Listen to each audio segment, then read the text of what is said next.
ஒரு வேலை நிறுத்தம் ஒரு அரசாங்கத்தையே உருவாக்குமா? கேட்கவே ஆச்சரியமா இருக்குல்ல? ஆனா அப்படி ஒரு கதை தான் சோவியத் யூனியனோட கதை. அதிகாரத்தை பத்தின நம்மளோட எண்ணங்களையே மாத்தி யோசிக்க வைக்கிற ஒரு கதை அது. வாங்க இந்த கேள்விக்குள்ள ஆழமா போவோம். கதை எங்க தொடங்குதுன்னா, ஒரு சின்ன ஊர்ல நடந்த ஒரு சாதாரண வேலை நிறுத்தத்துல இருந்து தான். அது எப்படி ஒரு முழு தேசத்தோட அரசியலமைப்புக்கே ஒரு அடித்தளமா மாறுச்சு பார்க்கலாம். நம்ம கதைக்குள்ள போலாம். இடம் இவனோ நகரம். வருஷம் 1905. இங்க பெரிய அரசியல் தலைவர்கள் யாரும் இல்ல. ஜவுளி தொழிலாளர்கள் தான் ஹீரோஸ். உழைக்கிற மக்களே தங்களை பிரதிநிதித்துவப்படுத்திக்க ஒரு புது ஐடியாவோட வராங்க. பாருங்க, 1905 மே மாசம் கிட்டத்தட்ட 70,000 தொழிலாளர்கள் வேலை நிறுத்தத்துல இறங்குறாங்க. ஊரே ஸ்தம்பிச்சு போகுது. ஆனா அவங்க அதோட நிறுத்தல. தங்களுக்கான அதிகாரத்தை தாங்களே கையில் எடுக்கிறாங்க. ஒரு சபையை உருவாக்குறாங்க. அதுக்கு பேரு தான் சோவியத். அவங்க கோரிக்கைகள் என்னன்னு பாத்தீங்கன்னா, அது வெறும் அரசியல் முழக்கங்கள் இல்ல.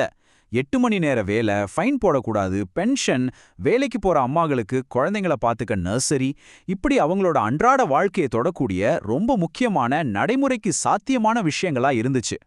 சரி, இந்த சபையை எப்படி நடத்தினாங்க? அவங்களுக்குள்ளேயே 151 பேரை பிரதிநிதிகளா தேர்ந்தெடுத்தாங்க. யோசிச்சு பாருங்க, இதுதான் உண்மையான நேரடி ஜனநாயகம். இன்னொரு சுவாரஸ்யமான விஷயம் என்னன்னா, இந்த பிரதிநிதிகள்ல பல பேர் ரொம்ப இளைஞர்கள். 17 வயசு மேத்ரியோனா, 18 வயசு மரியா மாதிரி டீனேஜ் பசங்கள் எல்லாம் நிர்வாக பொறுப்புல இருந்திருக்காங்க.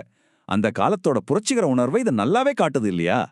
சரி, இவனோவால ஆரம்பிச்ச இந்த சின்ன சபை, இந்த சோவியத் எப்படி ஒரு முழு தேசத்துக்கே ஒரு மாடலா மாறுச்சு?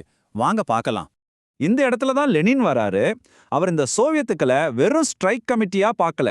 இதுதான் உழைக்கிற மக்களுக்கான ஒரு புதிய அரசாங்க வடிவம், சோஷியலிசத்துக்கான உண்மையான பாதைன்னு அவர் முழுசா நம்பினாரு. இதோட அடிப்படை ஐடியா ரொம்ப சிம்பிள். யார் உழைக்கிறாங்களோ அவங்க தான் நாட்டை ஆளணும். அதிகாரம் மக்கள் கிட்ட நேரடியா இருக்கணும். அதுதான் முக்கியம். ஓகே, இந்த ஐடியா எல்லாம் நல்லா இருக்கு.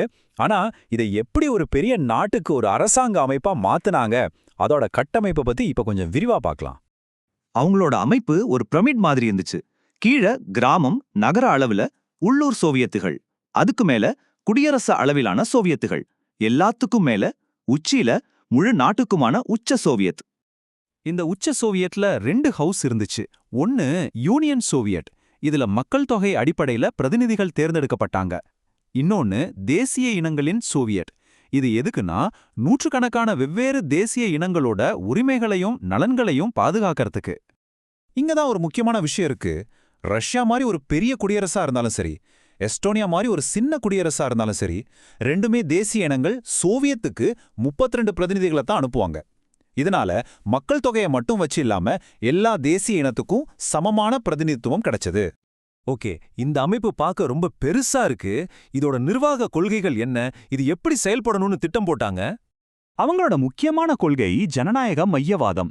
அதாவது மேல இருக்கிற அமைப்புகளோட முடிவுகள் கீழே இருக்கிற அமைப்புகளை கட்டுப்படுத்தும். ஆனா எல்லா அமைப்புகளும் மக்களால், அதாவது கீழே இருந்து தான் தேர்ந்தெடுக்கப்படும். இது ஒரு விதத்துல மேல இருந்து கீழான வழிகாட்டுதலையும் கீழே இருந்து மேலான பங்களிப்பையும் இழக்க முயற்சி பண்ணுச்சு. இன்னொரு முக்கியமான வித்தியாசமா, இங்க அதிகார பிரிவினேன்னு ஒண்ணு கிடையாது. அதாவது சட்டம் போடுறவங்களும் அவங்களே, அதை செயல்படுத்துறவங்களும் அவங்களே. இதன் மூலமா நிர்வாகத்துல தொழிலாளர்களோட பங்கு நேரடியா உறுதி செய்யப்பட்டது. இந்த சிஸ்டம் எவ்வளவு பெரியதுன்னு இந்த நம்பர்ஸை பார்த்தாலே தெரியும். 2 மில்லியனுக்கும் அதிகமான சாதாரண மக்கள் நாடு முழுக்க எல்லா மட்டத்திலையும் பிரதிநிதிகளா சேவை செஞ்சாங்க. அவங்களுக்கு உதவியா 25 மில்லியன், ஆமாம் 2.5 கோடி வாலண்டியர்ஸ் இருந்தாங்க. இது மக்கள் பங்களிப்போட உச்சம்னு சொல்லலாம். இன்னொரு சூப்பரான விஷயம், ஒவ்வொரு தேர்தல்லையும் தேர்ந்தெடுக்கப்படுற பிரதிநிதிகள்ல பாதிக்கு மேல புதுமுகங்களா இருப்பாங்க. இதனால லட்சக்கணக்கான சாதாரண மக்களுக்கு இது ஒரு அரசு நிர்வாக பள்ளிக்கூடம் மாதிரி செயல்பட்டுச்சு. சரி, இப்போ இந்த அமைப்போட மிக அடிப்படையான ஆணிவேரான ஒரு விஷயத்துக்கு வருவோம். அதுதான் மக்களுக்கும் அரசுக்கும் இருந்த உறவு. சோவியத் தேர்தல் முறையோட ஒரு முக்கியமான அம்சம் என்னன்னா, ஒரு பிரதிநிதியை திரும்ப பெறும் உரிமை. அதாவது நீங்க தேர்ந்தெடுத்த பிரதிநிதி சரியா வேலை செய்யலன்னா, அவரோட பதவிக்காலம் முடியறதுக்கு முன்னாடியே அவரை பதவியிலிருந்து நீக்க மக்களுக்கு அதிகாரம் இருந்துச்சு. இதுதான் உண்மையான பொறுப்புக்கூறல்.